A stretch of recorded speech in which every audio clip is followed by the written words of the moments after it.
ಯಾದಗಿರಿಯಲ್ಲಿ ಪಡಿತರ ಅಕ್ಕಿ ಕಳ್ಳತನದ ಒಂದು ಸುದ್ದಿಯನ್ನು ಪ್ರಸಾರ ಮಾಡಿ ಒಂದು ಅನುಮಾನವನ್ನು ಕೂಡ ನಾವು ವ್ಯಕ್ತಪಡಿಸಿದ್ವಿ. ಈ ಪಡಿತರ ಕಳ್ಳ ಸಾಗಣೆಯಲ್ಲಿ ಅಧಿಕಾರಿಗಳು ಶಾಮೀಲಾಗಿದ್ದಾರೆ.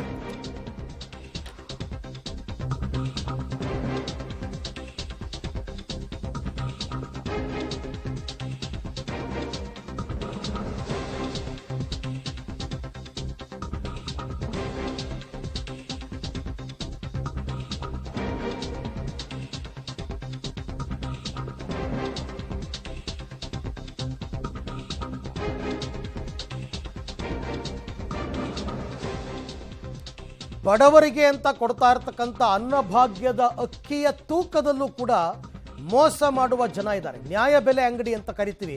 ಆ ನ್ಯಾಯಬೆಲೆ ಅಂಗಡಿನಲ್ಲಿ ನಡೆಯೋದೆಲ್ಲ ಬರೀ ಅನ್ಯಾಯನೇ. ಬಡವರಿಗೆ ನೀಡುವ ಪಡಿತರ ಅಕ್ಕಿಗೂ ಕೂಡ ಕನ್ನ. ಇವ್ರು ಹೇಳೋದೊಂದು ತೂಕ, ಅಲ್ಲಿರೋದೊಂದು ತೂಕ. ಅಕ್ಕಿ ತೂಕದಲ್ಲೇ ಭಾರೀ ಮೋಸವಾಗಿದೆ. ಬೆಂಗಳೂರಿನಲ್ಲೇ, ರಾಜ್ಯ ರಾಜಧಾನಿಯಲ್ಲೇ ಪಬ್ಲಿಕ್ ಟಿವಿಯಲ್ಲಿ ಬಿಗ್ ಎಕ್ಸ್ಪೋಸ್. ಹೇಗೆಲ್ಲ ಮೋಸ ಮಾಡ್ತಾರೆ ಅಂತ ನೋಡಿ. ನ್ಯಾಯಬೆಲೆ ಅಂಗಡಿಯಲ್ಲಿ ಅನ್ಯಾಯ, ಈ ಅನ್ನಭಾಗ್ಯ ಅಕ್ಕಿಗೂ ಕೂಡ ಕನ್ನ. ನ್ಯಾಯಬೆಲೆ ಅಂಗಡಿಯಲ್ಲಿ ತೂಕದಲ್ಲಿ ಹೇಗೆ ಮೋಸ ಮಾಡ್ತಾರೆ, ಬಡವರಿಗೆ ಸೇರಬೇಕಾದಂತಹ ಈ ಆಹಾರ ಪದಾರ್ಥಗಳು ಹೇಗೆ ಈ ದಂಧೆಕೋರರ ಪಾಲಾಗ್ತಾ ಇದೆ ಅಂತ ಪಬ್ಲಿಕ್ ಟಿವಿಯ ಮೆಗಾ ರಿಯಾಲಿಟಿ ಶೋನಲ್ಲಿ ಬಿಗ್ ಎಕ್ಸ್ಪೋಸ್ ಮಾಡ್ತಾ ಇದ್ದೀವಿ. ಮೊದಲಿಗೆ ಆ ಸ್ಟೋರಿಯನ್ನ ಬನ್ನಿ ನೋಡಿ. ತೂಕದಲ್ಲಿ ಮಹಾಮೋಸ, ಅನ್ನಭಾಗ್ಯದ ಅಕ್ಕಿಗೆ ಕನ್ನ. ಅನ್ನಭಾಗ್ಯ ಕನ್ನಭಾಗ್ಯ, ಪಬ್ಲಿಕ್ ಟಿವಿಯ ಬಿಗ್ ಎಕ್ಸ್ಪೋಸ್. ಬಡವರಿಗೆ ಸಿಗೋ ಅನ್ನಕ್ಕೆ ಕನ್ನ, ಕೊಡೋ ಅಕ್ಕಿಯಲ್ಲೂ ತೂಕದಲ್ಲಿ ಮೋಸ ಮಾಡೋ ನ್ಯಾಯಬೆಲೆ ಅಂಗಡಿಯವ. ಪಬ್ಲಿಕ್ ಟಿವಿ ಕ್ಯಾಮೆರಾ ಕಣ್ಣಿಗೆ ರೆಡ್ ಹ್ಯಾಂಡ್ ಆಗಿ ಸಿಕ್ಕಿಬಿದ್ದ ಅಂಗಡಿಯಾತ. ಎಸ್, ಮಹಾಲಕ್ಷ್ಮಿ ಲೇಔಟ್ನಲ್ಲಿ ನ್ಯಾಯಬೆಲೆ ಅಂಗಡಿಯಲ್ಲಿ ಬಡವರ ಅಕ್ಕಿಯ ತೂಕದಲ್ಲಿ ಹೆಂಗ್ ಮೋಸ ಮಾಡ್ತಾ ಇದ್ದಾರೆ ತೋರಿಸ್ತೀವಿ ನೋಡಿ. ಸೊ ನನ್ನ ಜೊತೆ ಈಗ ಅಕ್ಕಿ ಹಾಗೂ ರಾಗಿ ಅಂದ್ರೆ 18 ಕೆಜಿ ಅಕ್ಕಿ, 12 ಕೆಜಿ ರಾಗಿ ಇಲ್ಲಿದೆ. ಇದನ್ನ ಚೆಕ್ ಮಾಡೋಣ. ಇದು 18 ಕೆಜಿ ಇರಬೇಕಾಗಿತ್ತು ಅವರ ಲೆಕ್ಕಾಚಾರದ ಪ್ರಕಾರ. ಸೊ ಎಷ್ಟಿದೆ ಏನು ಅನ್ನುವಂಥದ್ದನ್ನ ರಿಯಾಲಿಟಿ ಚೆಕ್ ಮಾಡಬೇಕು. ಸೊ ನೀವು ನೋಡ್ತಾ ಇರ್ಬೋದು, ಅಂದರೆ ಇಲ್ಲಿ 600 ಗ್ರಾಮ್ ಅಕ್ಕಿ ಕಡಿಮೆ ಇದೆ. 17 ಕೆಜಿ 400 ಗ್ರಾಮ್ ಇದೆ. ಅಂದರೆ ಅವರು 600 ಗ್ರಾಮ್ ಏನಿದೆ ಅಕ್ಕಿಯನ್ನು ಕಡಿಮೆ ಕೊಡ್ತಾ ಇದ್ದಾರೆ. ಸೊ ಇದು ರಾಗಿ ನೋಡ್ಬೋದು ನೀವು, ಎಷ್ಟೊಂದು ಕಳಪೆ ಮಟ್ಟದಲ್ಲಿ ಇದೆ. ಅಂದರೆ ಇದನ್ನು ಯೂಸ್ ಮಾಡೋಕ್ಕೆ ಸಾಧ್ಯ ಇಲ್ಲ ಅಂತ ಅನಿಸುತ್ತೆ. ಅಷ್ಟೊಂದು ಕಳಪೆ ಮಟ್ಟದ ರಾಗಿಯನ್ನು ಕೂಡ ಕೊಟ್ಟಿದ್ದಾರೆ. 12 ಕೆಜಿ ಬರಬೇಕಾಗಿದ್ದಂತಹ ರಾಗಿ ಬರೇ 11.5 ಕೆಜಿ, ಅಂದ್ರೆ ಇಲ್ಲೂ ಕೂಡ 500 ಗ್ರಾಮ್ ಅನ್ನ ಕಡಿಮೆ ಮಾಡ್ತಾರೆ. ಸೊ ಇದು ಸ್ಥಳೀಯರು ಹೇಳ್ತಾ ಇರುವಂತಹ ಮಾತು. ಅರ್ಧ ಕೆಜಿ 600 ಗ್ರಾಮ್ ತೂಕದಲ್ಲಿ ವ್ಯತ್ಯಾಸ ಮಾಡಿ ಬಡವರಿಗೆ ಅಕ್ಕಿ ಕೊಡ್ತಾ ಇದ್ದಾರೆ. ಏನು ಇದನ್ನ ಪ್ರಶ್ನೆ ಮಾಡಿದ್ರೆ ನ್ಯಾಯಬೆಲೆ ಅಂಗಡಿ ಆತ, ನಾವು ಹಿಂಗೇ ತೂಕ ಮಾಡೋದು, ಅರ್ಜೆಂಟ್ ನಲ್ಲಿ ಹಿಂಗಾಗುತ್ತೆ, ಏನ್ ಮಾಡಕ್ಕಾಗುತ್ತೆ ಅಂತ ಧಿಮಾಕಿನ ಉತ್ತರ ಕೊಡ್ತಾನೆ. ಎಲ್ಲರೂ ಒಂದೇ ತಂಗ ಬರುತ್ತೆ. ಅಕಸ್ಮಾತ್ ಹಾಕ್ಬೇಕಾದ್ರೆ 200 ಗ್ರಾಮ್ 300 ಗ್ರಾಮ್ ಬಂದಿಂದ ಮುಂದೆ ಬರುತ್ತೆ ಅಷ್ಟೇ. ಎಲ್ಲರೂ ಒಂದೇ ತರ ಬರಲ್ಲ. ಈಗ ನೋಡಿ ಒಂದ್ಸಲ, ಈಗ ಒಬ್ಬರಿಗೆ ಇಬ್ಬರಿಗೇನೋ ಅಂತ ಅನ್ಬೋದು. ಮಾಮೂಲಿ ಹಾಕ್ಬೇಕಾದ್ರೆ ನೋಡ್ಕೊಂಡು ಪಟ ಅಂತ ಹಾಕ್ತಾ ಇರ್ತೀವಲ್ಲ ನಾವು, ಅಷ್ಟಕ್ಕೊಂದು ಹಿಂದೆ ಮುಂದೆ ಬಂದಿರುತ್ತೆ. 1 ಕೆಜಿ 2 ಕೆಜಿ ಎಲ್ಲ ಬರಲ್ಲ. ಒಂಚೂರು 200 ಗ್ರಾಮ್ 300 ಗ್ರಾಮ್ ಬರುತ್ತೆ. ಬಕೆಟ್ ಇಂದ ತೂಕ ಇಡುವಾಗ ಆ ಬಕೆಟ್ ವೆಯ್ಟ್ ಏನಿದೆ ಅದನ್ನ ಲೆಸ್ ಮಾಡೋದಿಲ್ವಾ, ಅಥವಾ ಅದು ಸೇರ್ಸಿ ಹಾಕೋದು, ಅದು ಸೇರ್ಸಿ ಹಾಕೋದು. ಅದು ಸೇರ್ಸಿ ಹಾಕಕ್ಕೆ ನಿಮ್ಗೆ ರೈಟ್ಸ್ ಇದೆಯಾ? ಅದು ಸೇರ್ಸಿ ಹಾಕ್ಬೋದು. ಲೆಕ್ಕ ಹಂಗೆ ಬರುತ್ತಲ್ವಕ್ಕ. ಬ್ಯಾಗ್ ಎಲ್ಲರೂ ಇಸ್ಕೊಂಡ್ರೆ ಲೇಟ್ ಆಗಿ ಹೋಗುತ್ತೆ. ನಮ್ದು ರೇಷನ್ ಕಾರ್ಡ್ಗಳು ಜಾಸ್ತಿ ಇದೆ, ಆರಾಮಾಗಿ ಕೊಡ್ಬೋದಲ್ಲ ಅಂತ ನಾವು ಕೊಡೋದು ಅಷ್ಟೇ. ಮೋಸ ಹೆಂಗಾಗುತ್ತೆ ಅದು, ಅದೇ ಸೇಸಲ್ವ ಹಾಕೋದು ನಾವು. ಒಂದೊಂದು ನ್ಯಾಯಬೆಲೆ ಅಂಗಡಿಯಿಂದ ಸಾವಿರಾರು ಜನರಿಗೆ ಅಕ್ಕಿ ಸಿಗುತ್ತೆ.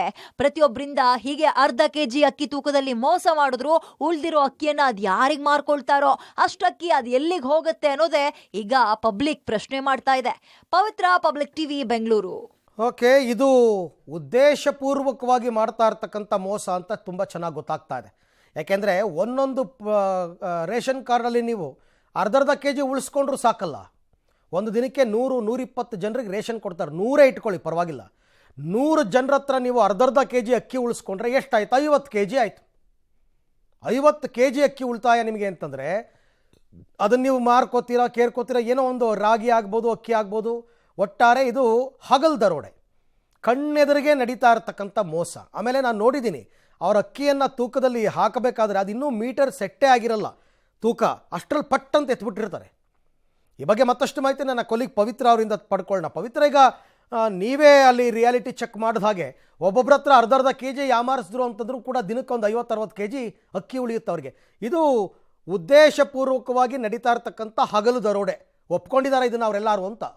ಅರವಿಂದ್, ಅದು ಉದ್ದೇಶಪೂರ್ವಕ ಅನ್ನುವಂಥದ್ದು ಕ್ಲಿಯರ್ ಆಗಿ ಗೊತ್ತಾಗುತ್ತೆ. ಜೊತೆಗೆ ನಾವು ಬೇರೆ ಅಂಗಡಿಯಲ್ಲಿ ಅದನ್ನ ಅವರಿಗೆ ಕೊಟ್ಟಿರುವಂತಹ ರೇಷನ್ ಅನ್ನ ರಿಯಾಲಿಟಿ ಚೆಕ್ ಮಾಡಿದಾಗ ಅಲ್ಲಿ ಯಾವ ತೂಕ ಇತ್ತು ಅಂದ್ರೆ ಒಂದು ರಾಗಿಯಲ್ಲಿ ಆಲ್ಮೋಸ್ಟ್ ಅರ್ಧ ಕೆಜಿ ಇತ್ತು, ಇನ್ನೊಂದು ಅಕ್ಕಿಯಲ್ಲಿ 3/4 ಕೆಜಿಯಷ್ಟು ವ್ಯತ್ಯಾಸಗಳು ಗೊತ್ತಾಯಿತು.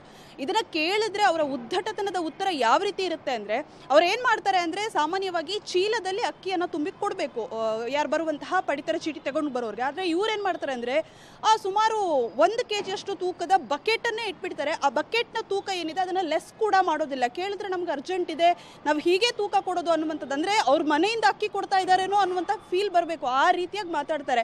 ನಾವು ಇರೋದೇ ಹೀಗೆ ಅನ್ನುವಂಥದ್ದು. ಸರಿ, ಉಳಿದಿರುವಂತಹ ಅಕ್ಕಿ ಏನಿದೆ ಅಂದ್ರೆ ಒಂದೊಂದು ರೇಷನ್ ಕಾರ್ಡಲ್ಲಿ ಅವರು ಆಲ್ಮೋಸ್ಟ್ 1 ಕೆಜಿಯಷ್ಟು ಉಳಿತಾಯವನ್ನ ಮಾಡ್ತಾರೆ. ಅಂದ್ರೆ ಉಳಿದಿರೋ ಅಕ್ಕಿನ ಏನ್ ಮಾಡ್ತೀರಾ ಹಾಗಿದ್ರೆ ಅಂತ ಕೇಳಿದ್ರೆ ಅದೆಲ್ಲ ಚೆಲ್ಲು ಹೋಗುತ್ತೆ ಅನ್ನುವಂತಹ ಹಾರಿಕೆಯ ಉತ್ತರ ಕೊಡ್ತಾರೆ.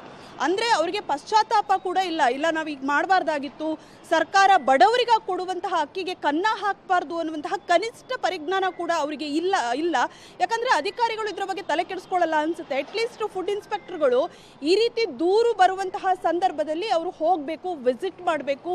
ಈ ಫೀಲ್ಡ್ ವಿಸಿಟ್ ಅನ್ನುವಂಥದ್ದನ್ನೇ ಅಧಿಕಾರಿಗಳು ಮರೆತಾಗ ಈ ರೀತಿಯ ಘಟನೆಗಳು ಆಗುತ್ತೆ. ಬೆಂಗಳೂರಿನಲ್ಲಿ ಕೇವಲ ಇದು ಒಂದು ನ್ಯಾಯಬೆಲೆ ಅಂಗಡಿ ಅಂತಲ್ಲ, ಬಹುತೇಕ ನ್ಯಾಯಬೆಲೆ ಅಂಗಡಿಯವರದು ಕೂಡ ಇದೇ ರೀತಿ. ಮೊದಲೇ ಅಲ್ಲಿ ಆ ರಾಗಿಯನ್ನು ನೋಡ್ತಾ ಇದ್ದಾರೆ ಅರವಿಂದ್, ತುಂಬಾ ಕಳಪೆ ಮಟ್ಟ, ಅದನ್ನು ಯೂಸ್ ಮಾಡೋದಕ್ಕೆ ಆಗಲ್ಲ ಅಂಥದ್ರಲ್ಲಿ ಇವರು ತೂಕದ ಮೋಸವನ್ನ ಮಾಡ್ತಾರೆ. ಅಂದ್ರೆ ನಿಜಕ್ಕೂ ಪಾಪ ಅದನ್ನೇ ನಂಬ್ಕೊಂಡು ಅದನ್ನೇ ತಿನ್ಕೊಂಡು ಜೀವನ ಮಾಡೋರು ಇರ್ತಾರೆ. ಸೊ ಅವರಿಗೆ ಅರ್ಧ ಕೆಜಿ ಮೋಸ, ಎಸ್ಪೆಷಲಿ ಕೇಂದ್ರ ಸರ್ಕಾರದಿಂದ ಬರುವಂಥದ್ದು, ಇವರ ಮನೆಯಿಂದ ಯಾರೂ ಏನು ತಂದು ಕೊಡ್ತಾ ಇಲ್ಲ. ಸೊ ಇಂಥದ್ರಲ್ಲಿ ಈ ರೀತಿ ಜನರಿಗೆ ಮೋಸ ಮಾಡುವಂಥದ್ದು ಎಷ್ಟರ ಮಟ್ಟಿಗೆ ಸರಿ ಅನ್ನುವಂಥದ್ದು ಜನರ ಪ್ರಶ್ನೆ ಆಗಬೇಕು. ಈಗ ಆಹಾರ ಇಲಾಖೆಯ ವಿಚಕ್ಷಣಾ ದಳ ಅಂತ ಒಂದು ದಳ ಇದೆ. ಅವ್ರ ಕೆಲಸನೇ ಪ್ರತಿ ದಿವಸ ಬೆಂಗಳೂರಿನಲ್ಲಿ ರೌಂಡ್ಸ್ ಹಾಕೋದು, ಈ ಥರ ನ್ಯಾಯಬೆಲೆ ಅಂಗಡಿಗೆ ಹೋಗೋದು, ಸರಿಯಾಗಿ ತೂಕ ಕೊಡ್ತಾ ಇದ್ದಾರಾ, ಮೋಸ ಮಾಡ್ತಾ ಇದ್ದಾರಾ ಅಂತ ಜನರನ್ನ ಪ್ರಶ್ನೆ ಮಾಡೋದು. ಹಾಗಾದರೆ ಈ ಜಾಗೃತ ದಳಗಳೆಲ್ಲ ನಿಷ್ಕ್ರಿಯವಾಗ್ಬಿಟ್ಟಿದೆಯಾ ಅಂತ? ಅರವಿಂದ್, ಹೆಸರಿಗೆ ಮಾತ್ರ ಈ ರೀತಿಯ ಜಾಗೃತ ದಳ, ವಿಚಕ್ಷಣ ದಳ ಅನ್ನುವಂಥದ್ದು ಟೀಮ್ ಫಾರ್ಮ್ ಆಗಿರುತ್ತೆ. ಅದು ಬಿಟ್ಟರೆ ಅವರು ಎಲ್ಲೂ ಕೂಡ ಫೀಲ್ಡ್ ವಿಸಿಟ್ ಮಾಡಿ ಅಂಗಡಿಗಳಿಗೆ ಎಚ್ಚರಿಕೆ ಕೊಡುವಂಥದ್ದು ಅಥವಾ ಜನರ ಬಳಿ ಅಹವಾಲನ್ನು ಸ್ವೀಕಾರ ಮಾಡುವಂಥದ್ದು ನಾವು ಕೂಡ ಕೇಳಿಲ್ಲ. ಈಗ ಸಾರ್ವಜನಿಕರು ಈ ಸೆಂಟರ್ ಬಗ್ಗೆ ಪರ್ಟಿಕ್ಯುಲರ್ ಆಗಿ ಪಬ್ಲಿಕ್ ಟಿವಿಗೆ ಬಂದಿರುವಂತಹ ದೂರು, ಅನೇಕ ಸಾರ್ವಜನಿಕರು ಇದರ ಬಗ್ಗೆ ದೂರನ್ನು ಕೊಟ್ಟಿದ್ರು. ನಾವು ಕೂಡ ಅಧಿಕಾರಿಗಳ ಬಳಿ ಹೇಳಿ ಸಾಕಾಯಿತು, ದಯವಿಟ್ಟು ಅದನ್ನ ಏನಾದರೂ ನೀವು ಮಾಡಿಕೊಡಿ, ಜನರಿಗೆ ಇದರಿಂದ ಅನ್ಯಾಯ ಆಗ್ತಾ ಇದೆ ಅನ್ನುವಂಥದ್ದು. ಸೊ ಅದನ್ನ ನಾವು ರಿಯಾಲಿಟಿ ಚೆಕ್ ಮಾಡಿದಾಗ ನಮಗೆ ಶಾಕ್ ಆಗಿತ್ತು. ಯಾಕಂದ್ರೆ ಒಂದಿಬ್ಬರ ಕಥೆಯಲ್ಲ, ಅನೇಕ ಜನರಿಗೂ ಕೂಡ ಇದೇ ರೀತಿ ತೂಕ, ಈಗ ಕೆಲವೊಮ್ಮೆ ಓಕೆ ಅವಸರವಾಗಿ ಮಾಡ್ಬೋದು, ಆದರೆ ಇದು ದಿನನಿತ್ಯ ನಡೀತಾ ಇರುವಂತಹ ಘಟನೆ. ಸೊ ಹಾಗಾಗಿ ಅಟ್ಲೀಸ್ಟ್ ಈಗ ವರದಿ ಬಂದಿದೆ, ಈಗಲಾದರೂ ಅಧಿಕಾರಿಗಳು ಎಚ್ಚೆತ್ತುಕೊಂಡು ಅಲ್ಲಿಗೆ ಹೋಗಿ ವಿಸಿಟ್ ಮಾಡಿ ಏನಾಗಿದೆ, ಬೇರೆ ಬೇರೆ ಸೆಂಟರ್ಗಳಿಗೆ ಅಟ್ಲೀಸ್ಟ್ ವಾರ್ನಿಂಗ್ ಆದರೂ ಮಾಡ್ತಾರಾ ಏನು ಅನ್ನುವಂಥದ್ದು ನೋಡ್ಬೇಕಾರ್ಬೇಕು. ಓಕೆ ಪವಿತ್ರ, ಥ್ಯಾಂಕ್ ಯು ತಮ್ಮೆಲ್ಲ ಮಾಹಿತಿಗಾಗಿ. ಆಹಾರ ಇಲಾಖೆ ಅಡಿಯಲ್ಲಿ ಬರ್ತಕ್ಕಂಥದ್ದು ಇದು. ಸೊ ಒಂದೊಂದು ಡಿಪಾರ್ಟ್ಮೆಂಟ್ನಲ್ಲೂ ಕೂಡ ಹುಳುಕುಗಳನ್ನ ಎತ್ತಿ ತೋರಿಸ್ತಾ ಇದ್ವಿ. ಶಿಕ್ಷಣ ಇಲಾಖೆ ಆಯಿತು, ವಸತಿ ಇಲಾಖೆ ಆಯಿತು, ಈಗ ಇದು ಆಹಾರ ಇಲಾಖೆ. ಏನಪ್ಪ ಇದು ಎಲ್ಲ ಸೇರಿಕೊಂಡು ದೊಡ್ಡ ದಂಧೆ ಮಾಡ್ತಿದ್ದಾರಾ ಅಂತ ಅನುಮಾನ ಮೂಡುತ್ತೆ. ಆ ಬಡವ್ರಿಗೆ ಹೋಗಿ ಆಮೇಲೆ ಅದ್ರ ಕ್ವಾಲಿಟಿ ನೋಡ್ಬೇಕು ನೀವು. ಆ ರಾಗಿ ಅಕ್ಕಿದು ಯಾರಿಗೂ ಬೇಡ, ಯಾತಕ್ಕೂ ಬೇಡ ಅಂಥ ಅಕ್ಕಿ. ಚೆನ್ನಾಗಿರೋ ಅಕ್ಕಿ ಬಂದರೆ ಅವ್ರು ಕೊಡೋದೇ ಇಲ್ವಂತ ಇಟ್ಕೊಂಡ್ಬಿಡ್ತಾರಂತೆ. ಈ ಕೊಳಕ ಅಕ್ಕಿ ಬಂದಾಗ, ಕೊಳಕ ರಾಗಿ ಬಂದಾಗ ಆವಾಗ ಮಾತ್ರ ಅಂಥದನ್ನು ಪಡಿತಾರ ಅಂತ ಕೊಡ್ತಾರೆ. ಏನೋ ಧರ್ಮಕ್ಕೆ ಕೊಡ್ತಿರೋ ಹಂಗೆ. ಇವ್ರ ಮನೆಯಿಂದ ಏನು ಕೊಡಲ್ಲ, ಎಲ್ಲ ಸೆಂಟ್ರಲ್ ಗೌರ್ಮೆಂಟಿಂದ ಬರುತ್ತೆ. ಬಂದಿದ್ರಲ್ಲಿ ಕೂಡ ಇವರು ತಿಂದು ತೇಗಿ ಉಳಿದಿರೋದನ್ನು ಮಾತ್ರ ಬಡವ್ರಿಗೆ ಕೊಡ್ತಾರೆ. ಅಂಥ ರಾಗಿ, ಅಂಥ ಅಕ್ಕಿ, ಪಾಪ ಅದನ್ನು ತಗೊಳ್ಳೋಕ್ಕೂ ಬೆಂಗಳೂರಿನಲ್ಲೂ ಜನ ಕ್ಯೂ ನಿಂತಿರ್ತಾರೆ. ನಾನು ನೋಡಿದ್ದೀನಿ. ನಾನು ಅಲ್ಲಿಗೆ ಬಡತನ ಎಷ್ಟಿದೆ ಅಂತಕ್ಕಂಥದ್ದು ಗೊತ್ತಾಗುತ್ತೆ. ಅವ್ರಿಗೆ ಮೋಸ ಮಾಡಿ ತಿಂತಾರಲ್ಲ, ಇನ್ನೇನು ಹೇಳಬೇಕು ಇವರಿಗೆ.